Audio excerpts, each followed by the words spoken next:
gráfica lo que se muestran son curvas epidémicas de algunos de los países que al momento han sido más afectados: España, Italia, Francia, Alemania y Estados Unidos de América. Lo que vemos en todos esos países es lo que se puede esperar de una epidemia de rápida propagación. Es decir, durante un periodo que aproximadamente es de 30 días en promedio, tenemos una transmisión francamente lenta. A partir del primer caso empieza a contarse este periodo y hasta durante 30 días se va encontrando que la suma de casos, pero particularmente los casos que se agregan cada día, se cuentan en menos de decenas, en muy pocos casos, hasta que se llega a un punto que técnicamente le llamamos punto de inflexión, pero que gráficamente, visualmente, todas y todos lo podemos identificar como este punto en donde se dobla la curva epidémica. La curva epidémica es la representación de los casos diarios que se pueden documentar. Se puede ver en todos esos países y en cualquier otro país del mundo que se llega a ese punto importante de inflexión.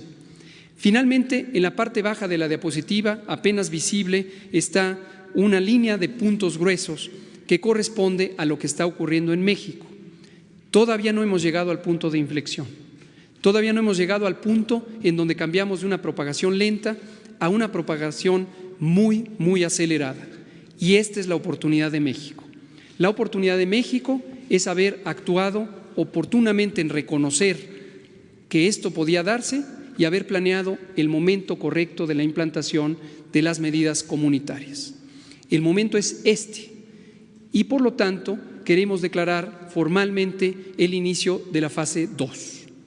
El inicio de la fase 2 lo que nos permite es trazar el horizonte para los siguientes 30 a 40 días, en donde empezaremos a visualizar que México, por haber anticipado 2 semanas antes las medidas generales, las medidas masivas que tienen los mayores impactos, tanto en reducir la transmisión y desafortunadamente también en las consecuencias sociales, vamos a poder doblar la curva, vamos a poder tener menor transmisión. Quiero ser muy claro, seguiremos teniendo transmisión. La expectativa no es terminar con la epidemia de un momento a otro. También quiero ser claro que el éxito en la reducción de la transmisión, en vez de llevarnos a una epidemia corta, nos va a llevar a una epidemia más larga. Pero esto es importante, porque lo que nos lleva es a administrar el riesgo. Administrar el riesgo, en términos llanos, lo que quiere decir es lograr tener que cada día haya menos casos de los que se pueden atender en la infraestructura de salud del Sistema Nacional de Salud de México. Y por eso es importante que estas medidas de mitigación comunitaria sean tomadas en cuenta. Destaco que en términos de mortalidad, mientras que muy triste y desafortunadamente algunos países ya tienen decenas, centenas o millares, nosotros apenas tenemos 4 muy desafortunadas, pero solo 4 muertes. Italia tiene 5.476 muertes, en España han muerto 1.720 personas, en Francia las defunciones ya se suman en 674, mientras que en Estados Unidos hay 407 decesos atribuibles a COVID. Y por su parte Alemania tiene ya casi 100, tiene 94 personas fallecidas relacionadas con la epidemia. México tiene 4.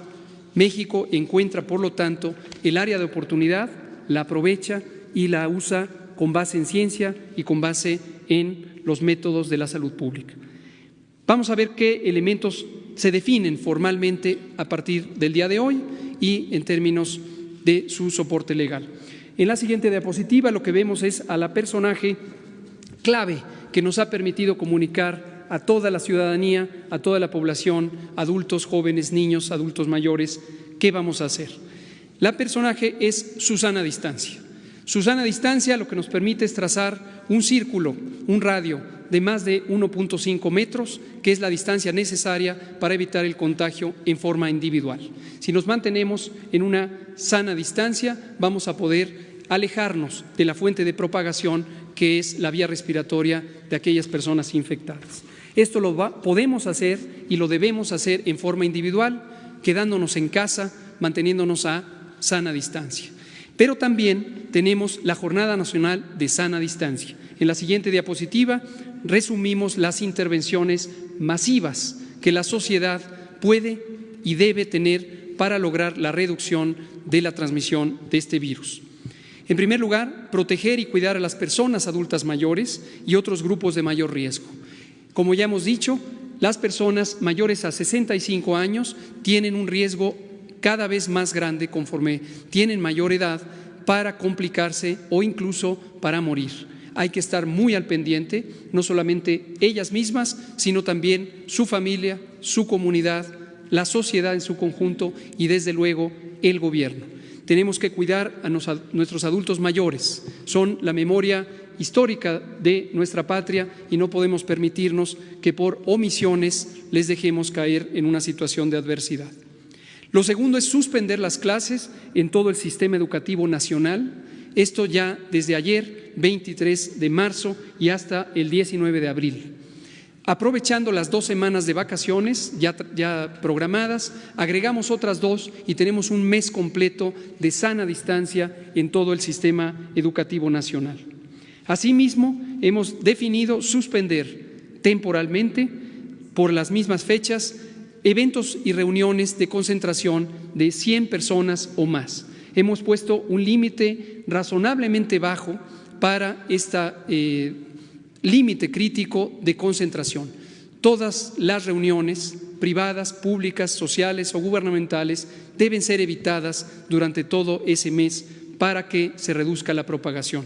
Este es un mecanismo efectivo de prevención para quienes participarían en esas reuniones, pero también para toda la colectividad. Asimismo, suspender temporalmente actividades laborales.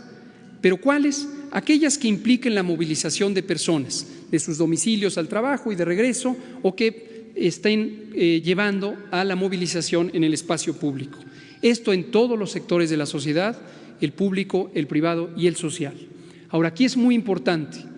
Las instituciones, las organizaciones privadas y sociales no pueden parar porque de ellas dependemos todos y todas en este país. La producción de alimentos, la logística básica, los servicios dependen de todas estas organizaciones. Entonces, conjuntamente con esta medida de suspender las actividades laborales que impliquen la movilización o reunión de personas, se ha solicitado que todas las organizaciones, dependencias y entidades pongan en práctica sus planes de continuidad de operaciones para garantizar el funcionamiento y el logro de la misión fundamental de ellas y además los derechos tanto de los trabajadores y las trabajadoras como de las personas usuarias de sus servicios. Por último, pero no menos importante, continuar en una acción más intensiva y dedicada las distintas medidas de higiene básica, higiene pública e higiene individual, el lavado continuo de manos con agua y jabón y si no hay agua y jabón con sustancias antisépticas, el proteger el estornudo tapando nariz y boca con el antebrazo, achú, y también que quien esté con síntomas se quede en casa toda persona que pudiera tener síntomas y que no tenga riesgo de complicarse, que es la gran mayoría, que se quede en casa por 15 días para que no transmita a otros.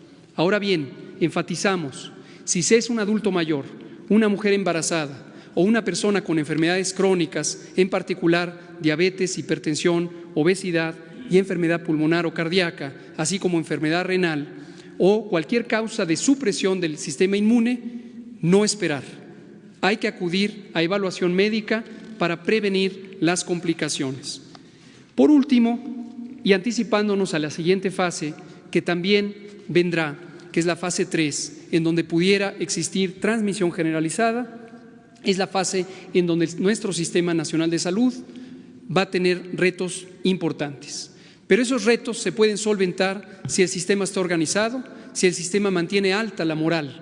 Y aquí quiero aprovechar para agradecer a nombre de todas y todos el dedicado trabajo de todo el personal de salud, médicas, médicos, enfermeras, enfermeros, psicólogas, psicólogos, el personal de apoyo, trabajadoras sociales, todo el personal que representa el Sistema Nacional de Salud. Es una comunidad valiente, es una comunidad heroica que ha solventado muchísimas adversidades en el día a día y también en etapas críticas como esta. La solidaridad, el compromiso la responsabilidad profesional de todo el personal de salud en este momento es fundamental.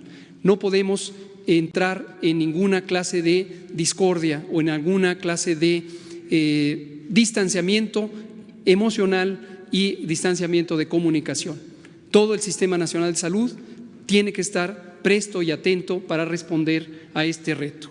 ¿Cuánto tenemos en infraestructura? Tenemos lo que se ve en esta diapositiva, tenemos una capacidad sólida, tenemos una capacidad amplia, organizándonos de una manera solidaria y generosa entre todas las instituciones del sector salud, las dependencias civiles y militares, podemos tener una capacidad suficiente. Solamente la infraestructura dedicada específicamente a COVID, que no es toda la infraestructura, nos permite tener unidades de terapia intensiva, camas hospitalarias, ventiladores mecánicos, monitores, oxímetros, rayos X portátiles, etcétera, etcétera, todo el equipamiento que cuidadosamente fue seleccionado como relevante para enfrentar a COVID. Esta es solo la capacidad básica instalada, apropiadamente puesta al servicio de la respuesta a esta epidemia. En pocos minutos presentarán las instituciones militares de nuestro país, por supuesto también heroicas, el plan de apoyo a la población civil. Cierro diciendo, médicas, médicos, personal de salud en general han sido considerados como no solamente indispensables, sino también como una comunidad a la que se le abren las puertas para robustecer nuestro sistema. Desde que se estableció el Instituto de Salud para el Bienestar, se estableció una convocatoria para contratar a personal de salud general y especializado. Hoy reiteramos que la convocatoria sigue abierta. Ya de los 43,000 personas contempladas por contratar, ya hemos completado más de 1,200 personas. Sin embargo, en este momento necesitamos acelerar el proceso de reclutamiento, por lo que invitamos a personal de salud de las distintas especialidades señaladas en la imagen a que atienda la convocatoria y se comprometa con el futuro de este país, siendo una persona que ayude a enfrentar la epidemia. La convocatoria está abierta, los datos son disponibles. Termino diciendo, la unidad de propósito, la unidad nacional en términos de la respuesta de un problema complejo nos va a robustecer, no solamente para lograr solventarlo, sino para encontrar que las mejores capacidades del país están en su gente, están en su corazón, están en su cerebro, están en todos nosotros. Por ahora nos distanciamos, por ahora establecemos una sana distancia, pero es física, no es moral, no es emocional y no es, por supuesto, en la solidaridad del pueblo. Gracias.